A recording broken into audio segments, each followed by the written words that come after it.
Hi, so in this tutorial we are going to look at how we upload and link PDFs on your website. Primarily we're going to concentrate on the minutes and agendas today. So the first thing we need to do is upload our media, our minutes and agendas PDFs, to our media library. So in order to do that, we navigate to the top left W button, we'll click on that and wait until it brings down the menu. There it is, and we will highlight the media tab. That brings open our media library. Here you can see all the media that's uploaded so far. That's documents and images, etc. So we want to add new media, so we'll click on the add new media file. That brings open this little box here, so you can either drag and drop. If you've got your documents open in another folder, you can highlight the ones you want to put into the media file and drag and drop them, or you can click on the select files button there, which brings up another way of navigating to your documents. Now I'm going to select two documents. These are just dummy files for illustrative purposes, and we want to open those.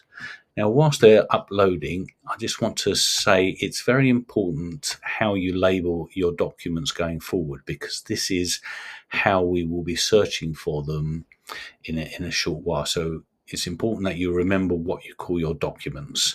And as you'll see in a second, like I say, right, now they've uploaded, so we can now visit our site and click on our meetings and minutes page, and here we have it here. So we want to edit the page. Now we're in edit mode. We can see there's a nice stylized rollover button here that we can link to the current agenda every time by just changing the date and then just changing the link, or we could add the agendas and minutes here. At the moment I've just got a minutes link here, but I'll show you how we could create more columns and rows within the table if we wanted to add minutes and agendas that way. But first of all, I'll show you how to link to this button here. So we literally click in the button, anywhere in the button, and that'll bring up this little dialog box. We then find the add link button, which is here, click on there, and now this is the little search area where we're going to look for our documents. And this is where I was saying it's important that you remember what you labeled your documents. So I know I called mine the 10th of August. So we just want to locate our file name, which is the 10th of August 24 agenda. So we found that. So we'll just click on that. That'll put the link in. And also we always want to turn on the open link in new tab option here. That was already turned on, but if it's not, then we want to make sure that's turned on. And that's simply how we simply add our agenda to the rollover button. So we'll save that. I would click on it and show you how it opens in a new window, but unfortunately I can only share one window at a time, so you wouldn't be able to see it, but that would open up in a new window. So now we'll go on to the line link here in our table. Again, to add the link, we simply highlight our text by clicking at the beginning and rolling over it, or just double clicking until it's fully highlighted. Again, we want to go to the link. Again, it brings up the search box, and this is where we need to remember what we called our document. So I called it the 26th of July. Now, here we can see we want to add it as an attachment. So here's our document. It tells you the 26th of July 24 minutes. It's a PDF, and that's what the file we want to choose. So we'll click there. Now, this is slightly different from the buttons in so much that you've got to now click on this little pen icon to edit the link, and that'll bring up this other dialog box, and there we have the option to open it up in a new tab. If this advanced box, sometimes if you'll go to a link and it'll be closed, so you just need to open it up, reveal this, and then highlight the open in new tab, and then you can save that, and that's the line link saved to your minutes. So we've linked the agenda using a button, we've linked the minutes just using a line link. Now let me just show you how you'd add a new column a new row rather. So to do that, we will click on this little icon here, which is the edit table icon.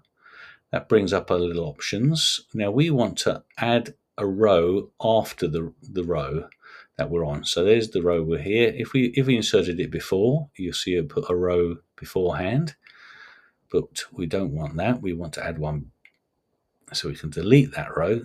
So just put your cursor at the end of that line link, and then we want to add a row after.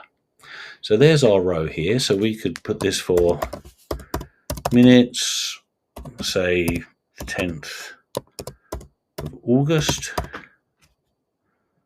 Put the 10th in properly.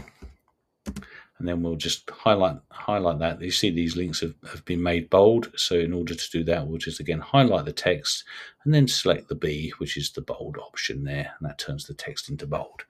So we've got our agenda for August up here. And once that's happened and the minutes have been approved, then you can go back and link them as we did before.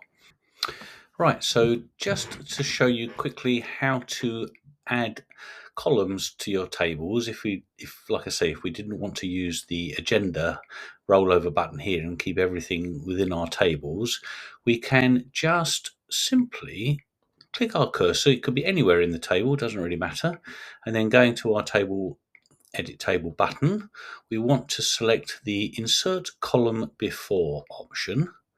Now you can see here it's inserted a column. Obviously these are two very different widths here. So in order to make them the same size, we'll go over to the settings panel, and here you can see there's a fixed width table cells. So we'll turn that on, and then automatically it makes the two columns the same width.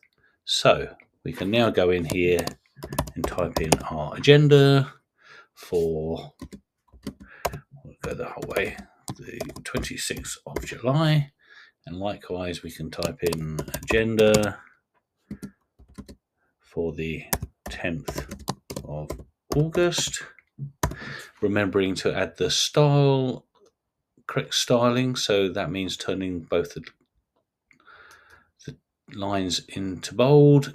And then when these documents are available, we'll go through the process of highlighting and then linking as we've just seen. And that's how we would add columns to our tables. And if you've already set these out for the year and you have an extraordinary meeting or something like that, you can always simply again click anywhere in the table and you can add a row before, say, and that could be your extraordinary meeting agenda there. So you've got quite a lot of flexibility. If any meetings do sort of have to be, squeezed in somewhere else or whatever, you can always add new cells and new columns and rows and accommodate them within the tables pretty easily. So that's pretty much all you need to know for adding documents to your meetings and agendas and minutes page. Hope that was useful.